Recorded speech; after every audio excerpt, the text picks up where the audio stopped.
US supreme court ने Trump के sweeping global tariffs को इलीगल डिक्लेयर कर दिया, लेकिन सिर्फ कुछ घंटों बाद ट्रंप ने 10% ग्लोबल टैरिफ वापस ला दिया। तो क्या कोर्ट जीता या व्हाइट हाउस? क्या ये सिर्फ लीगल बैटल है या अमेरिका के अंदर इकोनॉमिक पावर स्ट्रगल चल रहा है? और सबसे बड़ा सवाल, क्या इस कियोस का सबसे बड़ा बेनिफिशियरी चाइना बन सकता है?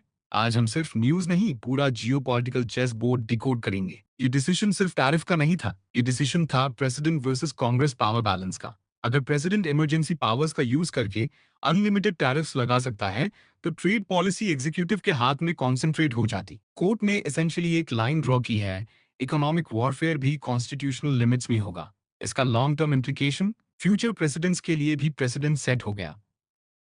सुप्रीम कोर्ट का डिसीजन आया और पॉलिटिकल सर्कल्स में ये परसेप्शन बन गया कि ट्रंप की ट्रेड स्ट्रैटेजी को बड़ा झटका लगा है। लेकिन स्टोरी यहीं खत्म नहीं हुई।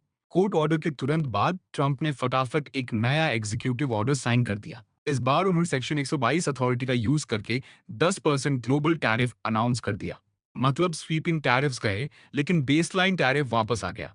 ये मूव सिर्फ इकोनॉमिक नहीं था, ये एक पॉलिटिकल मैसेज भी था। मैसेज ये था कि कोर्ट मुझे लिमिट कर सकता है, लेकिन ट्रेड एजेंडा रुकने वाला नहीं है।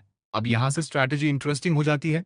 Full scale tariff legally risky हो गया, तो ट्रंप ने limited but symbolic tariff choose किया। इससे उनका वोटर बेस भी सेटिस्फाइड रहता है और पॉलिसी मोमेंटम भी अलाइव रहता है। यानी लीगल सेटबैक को पॉलिटिकल नैरेटिव में कन्वर्ट कर दिया गया। सबसे इंटरेस्टिंग एंगल, चाइना। अगर यूएस इंटरनल लीगल बैटल्स में उलझा रहा, तो चाइना को स्ट्रैटेजिक ब्रीदिंग स्पेस मिल सकता है। ट्रेड वॉर का प्रेशर टेम्पररी सॉफ्टन हो सकता है। लेकिन अगर टारगेटेड टैरिफ सिर्फ चाइना पर फोकस हो गए, तो कॉन्फ्लिक्ट और कॉन्सेंट्रेटेड हो सकता है। इंडिया के लिए ये मूवमेंट कॉम्प्लेक्स है।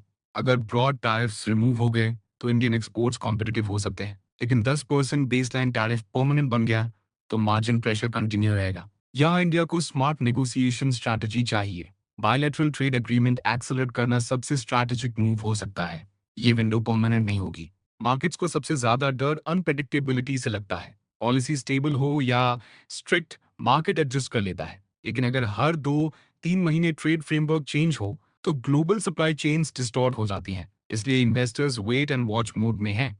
अब 3 सिनेरियोज पॉसिबल हैं।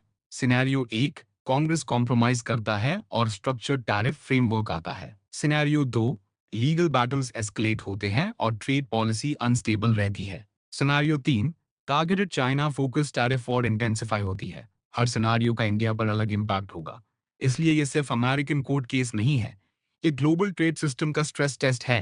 टैरिफ्स इलीगल डिक्लेयर हो गए, लेकिन इकोनॉमिक नेशनलिज्म इलीगल नहीं हुआ। गेम सिर्फ रीसेट हुआ है। और जब सिस्टम रीसेट होता है, वही कंट्रीज जीती हैं जो फास्टेस्ट अडेप्ट करती हैं। अगर आपको सिर्फ हेडलाइंस नहीं, बल्कि जियोपॉलिटिकल चेसबोर्ड समझना है, तो जियो नीति हिंदी को सब्सक्राइब करिए। यहाँ हम नॉइज नहीं, स्ट्रैटेजी डिकोड करते हैं।